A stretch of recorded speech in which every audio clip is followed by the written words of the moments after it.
बिस्मिल्लाहिर्रहमानिर्रहीम। अस्सलाम वालेकुम viewers, welcome to the channel. Chapter number 14 electromagnetic induction के कॉन्सेप्चुअल क्वेश्चंस को डिस्कस कर रहे हैं। तो आइए हम क्वेश्चन नंबर 12 को डिस्कस करते हैं। Question is a bar magnet is dropped inside a long vertical tube. If the tube is made of metal the magnet quickly approaches a terminal speed. But if the tube is made of cardboard, the magnet falls with constant acceleration. Explain why the magnet falls differently in the metal tube than it does in the cardboard tube. Question है कि अगर एक bar magnet को किसी metal tube में drop किया जाए तो वो एक टर्मिनल वेलोसिटी अटेन कर लेता है, जबकि अगर उसे एक कार्डबोर्ड ट्यूब में ड्रॉप किया जाए तो वो कांस्टेंट एक्सेलरेशन के साथ फॉल करता है। तो हमें ये एक्सप्लेन करना है कि मेटल ट्यूब में जब फॉल कर रहा होता है तो वो कार्डबोर्ड के लिहाज से डिफरेंट बिहेव क्यों करता है। कंसिडर करें कि एक बार मैग्नेट को एक मेटल ट्यूब में गिराया गया है। तो जैसे जैसे ये बार मैग्नेट इस मेटल ट्यूब को अप्रोच करेगा, इस मेटल ट्यूब में से फ्लक्स की वैल्यू चेंज होगी। और आप जानते हैं जब किसी एक मेटल में या किसी कंडक्टर में फ्लक्स की वैल्यू चेंज हो तो फैराडेज लॉ के मुताबिक उसमें ईएमएफ इंड्यूस हो जाता है, उसमें एडी करंट्स पैदा हो जाती हैं। तो इस बार मैग्नेट के गिरने की वजह से इस मेटल ट्यूब के अंदर एडी करंट पैदा होंगी और लेंज़ेस लॉ कहता है कि इन एडी करंट्स की डायरेक्शन इस तरह से होगी कि वो एक ऐसा मैग्नेटिक फील्ड जनरेट करेंगी जो इस फॉलिंग मैग्नेट की मोशन को अपोज करेगा। तो मैग्नेट जैसे जैसे नीचे ड्रॉप कर रहा है, इस मैग्नेट पर जो फोर्स लग रही है डाउनवर्ड, वो उसकी फोर्स ऑफ ग्रेविटी है, वो इसके वेट के इक्वल है। जबकि इसके नीचे फॉल करने की वजह से इस मेटल ट्यूब के अंदर जो एडी करंट पैदा हो रही हैं वो इसकी मोशन को अपोज करती हैं और इस मैग्नेट के ऊपर अपवर्ड डायरेक्शन में, अपोजिट डायरेक्शन में फोर्स एक्ट करती है, मैग्नेटिक फोर्स, जिसे एफएम का से इंडिकेट किया गया है। अब बार मैग्नेट की किसी एक वेलोसिटी के लिए ये दोनों फोर्सेस यानी मैग्नेट का वेट और मैग्नेटिक फोर्स ये दोनों एक दूसरे के इक्वल हो जाती हैं। जब दोनों का मैग्नीट्यूड इक्वल होगा, क्योंकि डायरेक्शन में अपोजिट हैं, तो ये एक दूसरे के इफेक्ट को कैंसिल कर देंगी और अब ये मैग्नेट कांस्टेंट वेलोसिटी के साथ नीचे फॉल करेगा, जिसे हम टर्मिनल वेलोसिटी कहते हैं। तो इसका आंसर हमें यही लिखा है कि when a bar magnet is dropped in a metal tube, magnetic flux linked with the tube changes with the motion of a magnet. Due to changing magnetic flux, eddy currents are induced in the tube. According to Lenz's law, eddy currents produce a magnetic field which opposes the motion of a falling magnet. As soon as the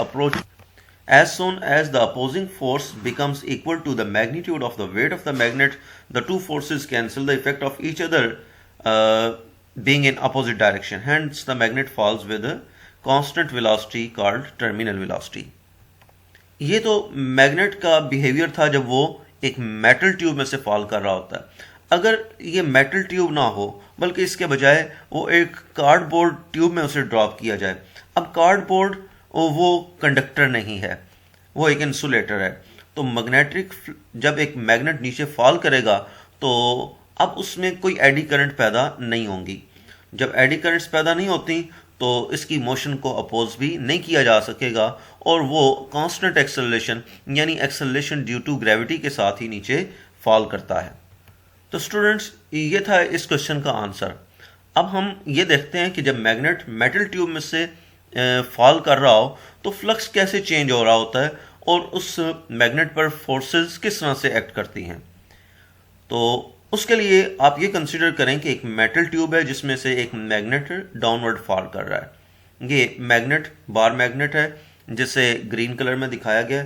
इसका नीचे वाला जो and है वो north pole है और अपर and वो south pole के तौर पर एक्ट कर रहा है।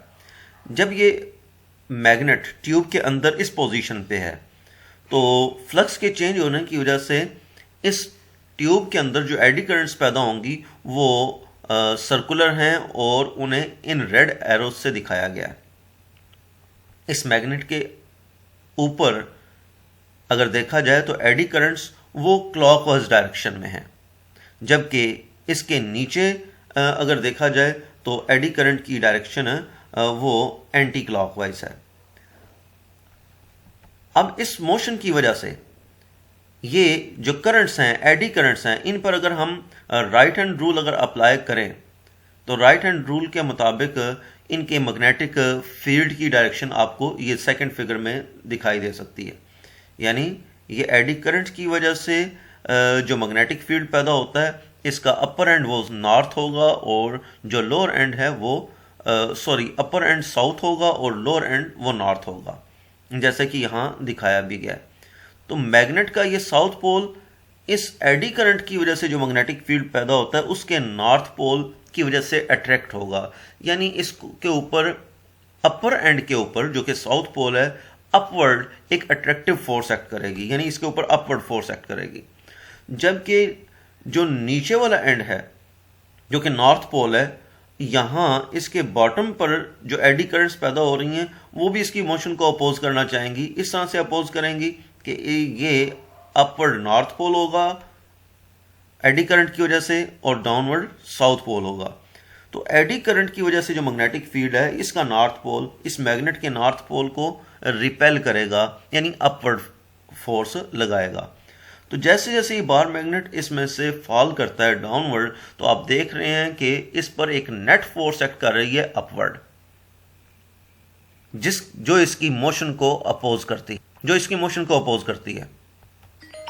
नेक्स्ट फिगर में आपको मैग्नेटिक फील्ड लाइंस दिखाई गई हैं कि मैग्नेटिक फील्ड लाइंस कैसी होंगी। तो स्टूडेंट्स, ये था आज का हमारा क्वेश्चन और इसका आंसर। उम्मीद है कि आपको समझ आ गया होगा। Thank you for watching. If you like this video, share with your friends and subscribe the channel.